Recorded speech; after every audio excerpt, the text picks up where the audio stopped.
এখন আমরা দেখব সেল ইনভয়েস কিভাবে ক্রিয়েট করতে হবে। এটার জন্য আমাদেরকে যেতে হবে এখানে শর্টকাট থেকে সেল ইনভয়েস কিংবা সেল সেল থেকে সেল ইনভয়েস, দুটো সেম ভাবে কাজ করবে। এর আগে আমরা একটু দেখে আসি আমাদের প্রোডাক্টের কি অবস্থা, কারণ আমরা একটা প্রোডাক্ট যে প্রাইসে কিনেছি তার সমান বেশি কিংবা তার চেয়ে কমও সেল করতে পারি।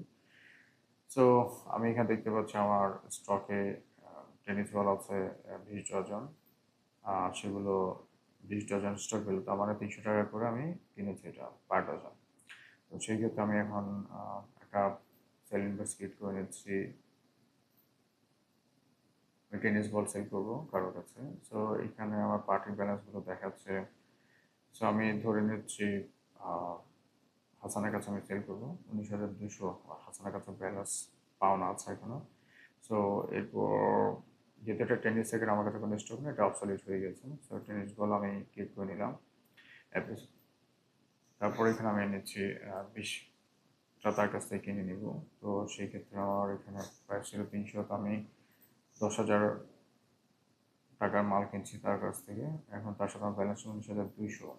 তো তাকে আমি সেল করতেছি। সে যদি আমাকে পুরো টাকাটা দিয়ে দেয় তাহলে ব্যালেন্স একই থাকবে, আর যদি সে পার্সিয়ালি দেয় বা এক্সট্রা দেয় তাহলে সেক্ষেত্রে এটা কমবে। তো ধরে নিচ্ছি সে আমাকে 8,000 পে করলো।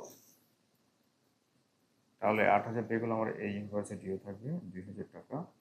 সো আমি দেখবো যে আমার ফাইনাল ব্যালেন্স কত হয়। তো আমি এখানে যদি এখন জাস্ট ক্রিয়েট অ্যান্ড সেল দিয়ে দিই তাহলে আমার এটা ক্রিয়েট হয়ে গেল।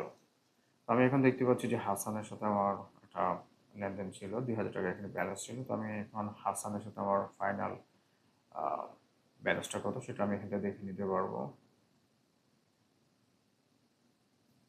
ওকে, হাসানের সাথে আমার আগে যা ডিউ ছিল 19,200, লাস্ট তার ইনভয়েস আমার 2,000 টাকা, তার কাছ থেকে আমার আরও পাওনা আছে। সো টোটাল তার সাথে আমার এখন ব্যালেন্স হচ্ছে 21,200।